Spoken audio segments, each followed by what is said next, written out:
혹여라도 이스라엘 백성들이 가나안 땅에 들어가서 그 풍부함에 취해서 하나님을 모른다 할까봐, 하나님께서 광야에서 이스라엘 백성들이 하나님과 교제하는 삶이 어떤 것인지 보여주시려고 이스라엘 백성들을 광야로 끌고 오시고 지금 훈련시키고 있다는 사실입니다. 근데 유감스럽게도 이스라엘 백성들이 이 놀라운 하나님의 경륜, 하나님의 섭리, 하나님의 계획에 전혀 깨닫지를 못하고 있다는 것이 안타까움을 더해 주십니다.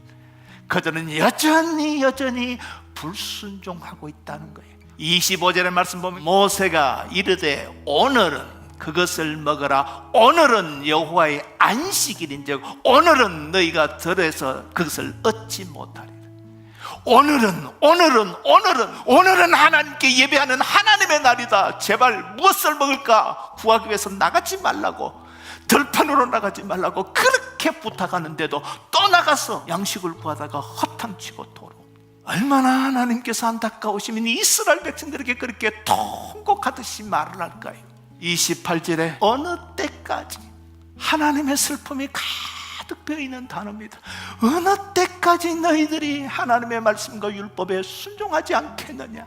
이스라엘 백성들의 믿음 없기 때문에 하나님께서 만나를 영구적으로 특단의 조치를 내리십니다. 보관하랍니다. 그것을 보고 하나님께서 먹이시고 입히시는 나의 하나님이라는 것을 기억하라는 거예요. 우리의 신앙이 살아있느냐 죽었느냐를 판단하는 기준이 바로 내가 얼만큼 하나님을 기억하느냐에 달려있기 때문에 하나님께서 기억하라고 말씀합니다. 여러분, 신령과 진리의 예배가 뭡니까?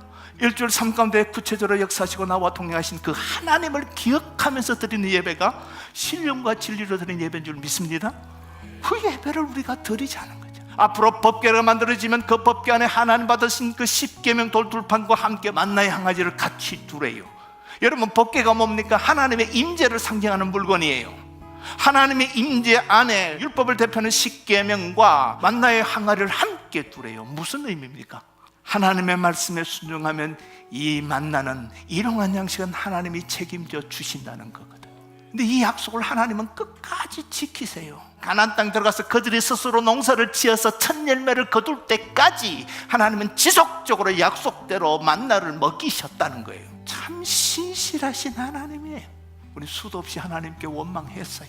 그래도 하나님께서는 우리를 먹이시고 입히시고 내일 염려는 내일 하고 오늘 하루 감사해라고 그렇게 은혜를 부어주셔서 여기까지 온 줄 믿습니다. 그러니 더 이상 우리 입에서 원망하고 불평하고 한탄하지 마십시다. 오늘 주신 만날만 기대하고 살면 하나님께서 저 천국 갈 때까지 우리를 인도해 주실 줄 믿습니다. 오늘만 살아내십시오. 오늘만 버티십시오. 그러면 주님께서 또 오늘 주시고 또 오늘 주시고 은혜로 우리를 채워주실 줄 믿습니다.